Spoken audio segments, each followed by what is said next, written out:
Καλώς ορίσατε σε ένα ακόμη βίντεο του καναλιού Γιώργος Μπίζγιος TV, ο υποφαινόμενος στην παρουσίαση. Λοιπόν, στο συγκεκριμένο βίντεο θα σχολιάσω αυτά που έγιναν στο Saturday Main Event. Όμως πριν γίνει αυτό μην ξεχνάτε ένα like και ένα subscribe εάν σας αρέσει το περιεχόμενο που σας προσφέρουμε. Λοιπόν, καταρχάς, πριν μπούμε στο σχολιασμό του Glorified House Show, όπως τον έχω αποκαλέσει, ένα τεράστιο συγγνώμη για που μπέρδεψα τη βαθμολογία στη Serie A. Και με αυτό ξεκινάμε το βίντεο μας για το Saturday Main Event, ή αλλιώς το Σάββατο των επιστροφών. Κάποιοι λένε ότι η καλή μέρα από το πρωί φαίνεται. Και όντως ισχύει, ειδικά στο Saturday Main Event, καθώς είχαμε τον tag team αγώνα μεταξύ των CM Punk και Sami Zayn εναντίον της νεοσύστατης ομάδας του Seth Rollins και του Bron Breakker. Εξαιρετικό match, φανταστικό match, φυσικά από αυτούς τους τέσσερις τι να περιμέναμε άλλο. Όμως αυτό που έκλεψε την παράσταση δεν είναι η νίκη της νεοσύστατης ομάδας του Seth Rollins και του Bron Breakker, αλλά το πώς ήρθε αυτή η νίκη. Καθώς όταν ο διαιτητής δεν έβλεπε, επέστρεψε ο Bronson Reed, πέρασε μέσα από τα προστατευτικά το CM Punk, έδωσε την ευκαιρία στον Bron Breakker, εκτέλεσε το Spear 1, 2, 3.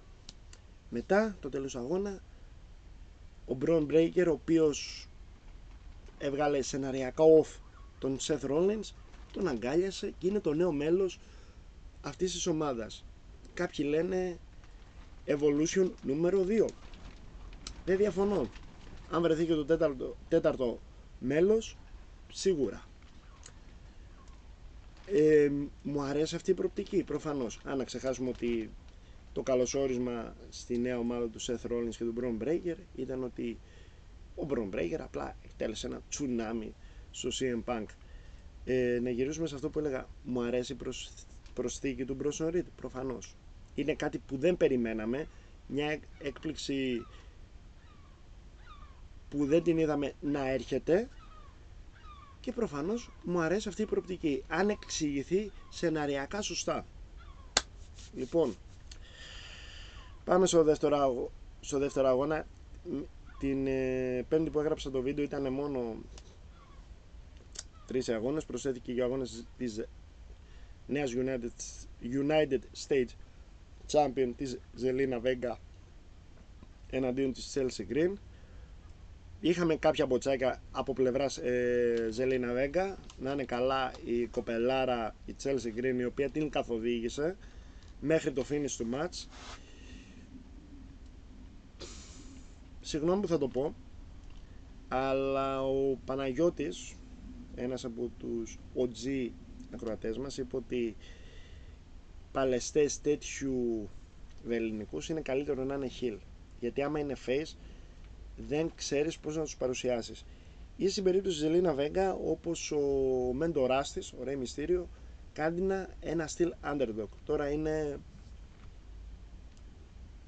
δεν ξέρω, δεν είναι κάτι το ιδιαίτερο ο χαρακτήρας της. Επίσης είδαμε και το Botch It 619, όπου μάτωσε και την μύτη της Chelsea Green. Η Zelina Vega σαν heel τα σπάει, σαν face χωρίς συγκεκριμένο ρόλο είναι άστα να πάνε. Φυσικά νικήτρια η Zelina Vega και περιμένω κάποιο καλύτερο χαρακτήρα από αυτήν, γιατί ξέρω ότι μπορεί να τον προσφέρει. Λοιπόν, πάμε στον αγώνα των δύο John Cena, του John Cena και του R-Truth. Μπερδεύτηκα, γερνάω.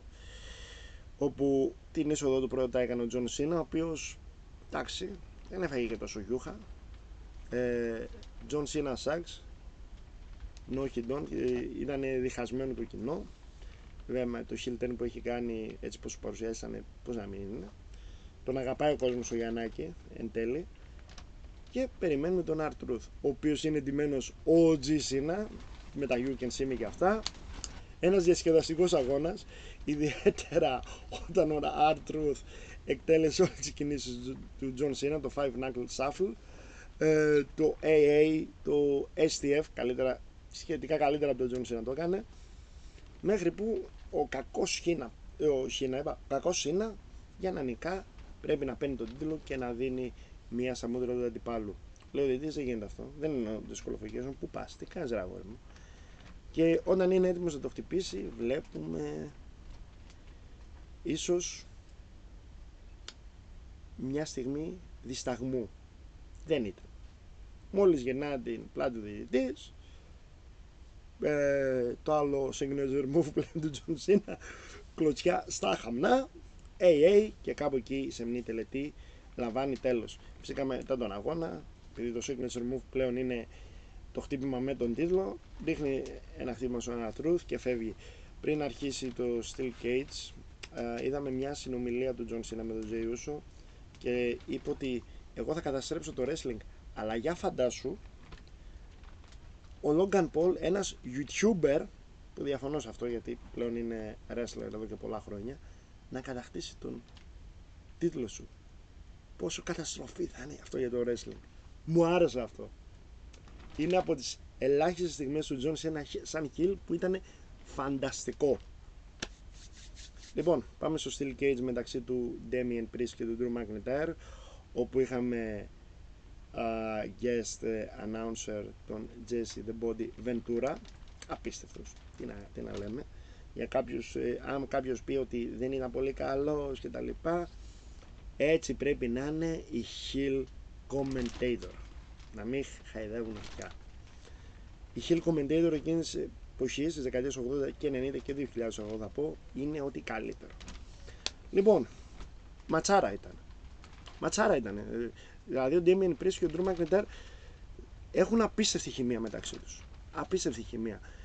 Λίγο το finish, βέβαια αυτό που έχουμε πρόβλημα όλοι οι pro wrestling οπαδοί, φιλαθλοί fans βασικά, γιατί τόσα kick out σε 200 finishers.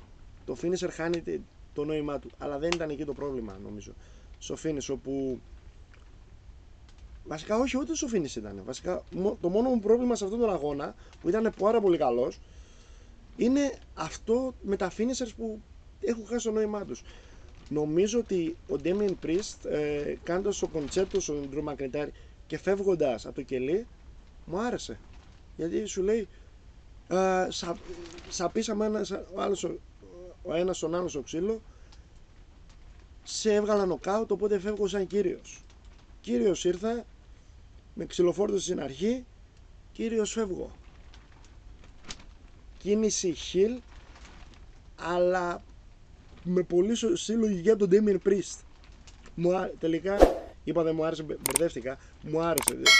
Μπερδεύτηκα με τα finishers που τα έχουν κάνει σαν στραγάλια που κάνουν kick out. Λοιπόν, και όπως κάθε παγκόσμιος τίτλος, έτσι, είτε είναι WWE Championship είτε World Heavyweight Championship, πρέπει να είναι στο main event. Και αυτή τη φορά ο τίτλος του main event Jey Uso δικαιολογήθηκε. Όταν έλεγα ότι δεν έχει σημασία το race που έχουμε στο ίντερνετ, εμείς οι fans, οι smart fans, οι marks, για τον Jey Uso, καθώς στις αρένες γεμίζει το γήπεδο και όλοι γιτάρουν. Θα μου πεις το γήτη είναι κάτι έξυπνο? Όχι, βλακιά είναι, αλλά δεν έχει σημασία. Και το merchandise του είναι στο Θεό. Οπότε μπορεί να είναι κακός μέσα στο ring, στο one on one, στο tag team είναι απίστευτος μαζί με τον αδελφό του, αλλά δεν έχει σημασία. Εφόσον πουλάει, θα είναι και από τα πρώτα ονόματα της εταιρείας. Πολύ ωραία στιγμή με έναν πιτσιρίκα που έκανε εκεί, εκεί το δίνω, ωραίο ήτανε. Βγήκε ο Logan Paul, φυσικά είχαμε βρισχές και διάφορα. Ήτανε ένας ωραίος τύπος, ο οποίος είχε το μπλουζάκι του CM Punk με το GTS, εκείνη την μπλούζα που φορούσε το 2012 όταν έκανε το heel turn, που του έκανε που του δείξει το μεσαίο δάχτυλο. Έτσι πρέπει να είναι heel. Όχι να τους στείνεις και να τους κάνεις, αλλά να τους κάνεις, δείχνει και άμεσα δάχτυλο, δεν είναι κακό. ή να τους πετάς μπουκάλια και αυτά, όχι τέτοια. Ο αγώνας καλός ήταν, δεν είναι κακός, ήταν πολύ καλός. Νομίζω ο καλύτερος αγώνας του Jey Uso σαν World Heavyweight Champion, καθώς είπα ότι ούτε ο Gunther δεν μπορούσε να τον κουβαλήσει. Τελικά ο Logan Paul κατάφερε αυτό που δεν κατάφερε ο Gunther της καρδιάς μας. Και εκεί που ήταν έτοιμος να νικήσει ο Jey Uso, τραβάει ο διαιτητής ο Cena χωρίς να τον ξυλοφορτώσει και αρχίζουν μαζί με τον Logan Paul να βαράνε τον Jey Uso, μέχρι που έρχεται η δεύτερη μεγάλη επιστροφή του Σαββάτου. Μετά από σχεδόν ένα μήνα επιστρέφει ο Cody Rhodes, ρίχνει το Crossroads στο Cena και μετά ο Jey Uso χτυπά το Spear, που βγάλει το αφήνεις αδελφέ. Όλοι χρησιμοποιείτε Spear. Spear είναι για να χρησιμοποιούν ο Braun Breaker και ο ξάδελφος ο Roman Reigns. Τέλος πάντων, whatever. Usos Plus 1, 2, 3. Μόλις η Lilian Garcia ανακοινώνει τον Jey Uso σαν νικητή αυτής της αναμέτρησης, παίρνει το μικρόφωνο ο Cody Rhodes και λέει: αφού βρήκες κάποιον συμπαραστάτη σε όλο αυτό που κάνεις, John Cena, εγώ εδώ έχω τον αδελφό μου, τον Jey Uso, και στο Money in the Bank σας προκαλούμε. Και έτσι έκλεισε το show. Ένα καλό show. Από τα Saturday Main Event που έχουμε δει μέχρι στιγμής είναι, θεωρώ, το καλύτερο από άποψη θεάματος. Και τώρα αναμένουμε να δούμε τι θα γίνει σήμερα, γιατί το Money in the Bank είναι σε 2 εβδομάδες. Οπότε, πριν πάμε στην αποφώνηση,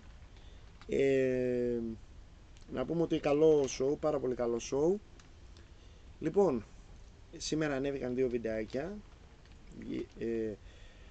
Η ανασκόπηση της Links United που μπορείτε να το παρακολουθήσετε από δεξιά μου. Φυσικά το επεισόδιο 1130 του One Piece πάλι από δεξιά μου, και από τα αριστερά με μποτσαρισμένο τρόπο η τελευταία αγωνιστική του πιο συναρπαστικού πρωταθλήματος στην Ευρώπη, τη Serie A. Οπότε, ανάλογα τι ώρα θα δείτε το βίντεο, πρωί, μεσημέρι και βράδυ, μια υπέροχη μέρα, υπέροχο βράδυ, you know the drill. Γεια σας!